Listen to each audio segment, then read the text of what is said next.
Сайн байцгаана уу хүүхдүүдээ. Өнөөдрийн хичээл эхлэхэд бэлэн болж байна. За өнөөдрийн хичээлийн сэдэв эрдэм шинжилгээний найруулгын онцлогын талаар бид нар үзнэ. За эрдэм шинжилгээний найруулга нь эргцүүлэмж хэм маягаар бичигддэг, батлах ба үгүйсэх өгүүлбэрээр бүтэн мөн хийсвэр ухагдган илэрхийлдэг байх нэ.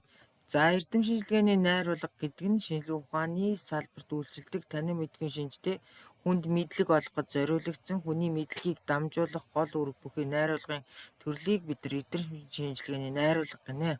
За эрдэм шинжилгээний найруулгын үндсэн шинж нь аль бие усны шинжтэй загварт найруулгатай байдаг, учир шалтгааны нарийн дистралтай байдаг, баталгаа нотлоготой, тоо баримт, тооцоо судалгаатай эдгээр нь үнэн зөв байх байдаг.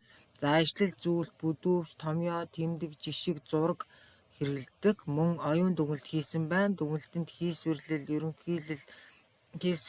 ерөнхийлөл байдаг байх нь мөн товч тодорхой оновчтой байдаг байх нэ. За эрдэм шинжилгээний найруулгын онцлогийг бүгдээрээ зорилгыг авч үзвэл шинжлэх ухааны ойлголт, мэдлэгийг мэдээлэх, нөлөөлөх, итгүүлэх зорилготой байдаг. За үүрэг нь бол уншигчдад байгаль ертөнц, нийгэм, хүний тухай юм сүзэглийн учир шалтгаан, хууль зүй, тогтнол, мөн чанар, дотоод холбоог нээн тайлбарлах үүрэгтэй байдаг байх нь. За мөн эрдэм шинжилгээний найруулгын агуулга, үгийн сангийн онцлог, за өгүүлбэр зүйн онцлогийг та бүхэн ингээд харж байна. За эрдэм шинжилгээний найруулгын төрөл зүйл бол илтгэл, өгүүлэл, шүүмж, сур хүчиг, гарын авлага, хөтөлбөр, зөвлөмж, заавар, нэвтрхий тойл, сэтгүүл, эмхтгэл, лавлах, өгүүлэл, эрдмийн зэрэг, хоригдсан зохиолууд мөн рефератууд байдаг. За эрдэм шинжилгээний хэл найруулга нь эрдэм шинжилгээний хялбаршуулсан их гэж үздэг бол эрдэм шинжилгээний хэм маяг бол тоочмч хэм маяг болон тайлбарламж, эргцүүллийн шинжтэй хэм маягуд бол гол нь зохилдог.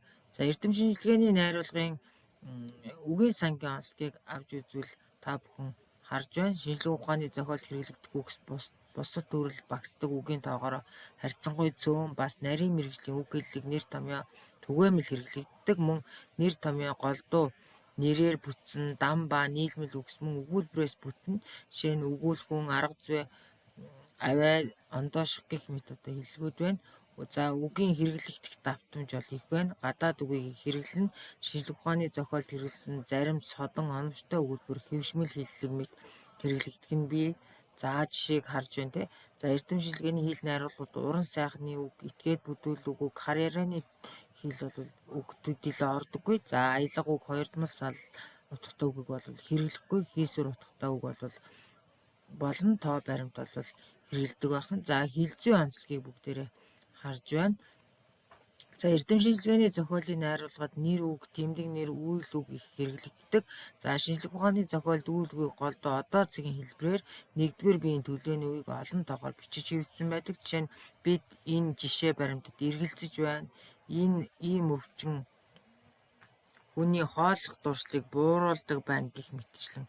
За мөн эрдэм шинжилгээний зохиолын хэл найруулга хүүрнэг аястай олон гишүүнд энгийн өгүүлбэр голдог.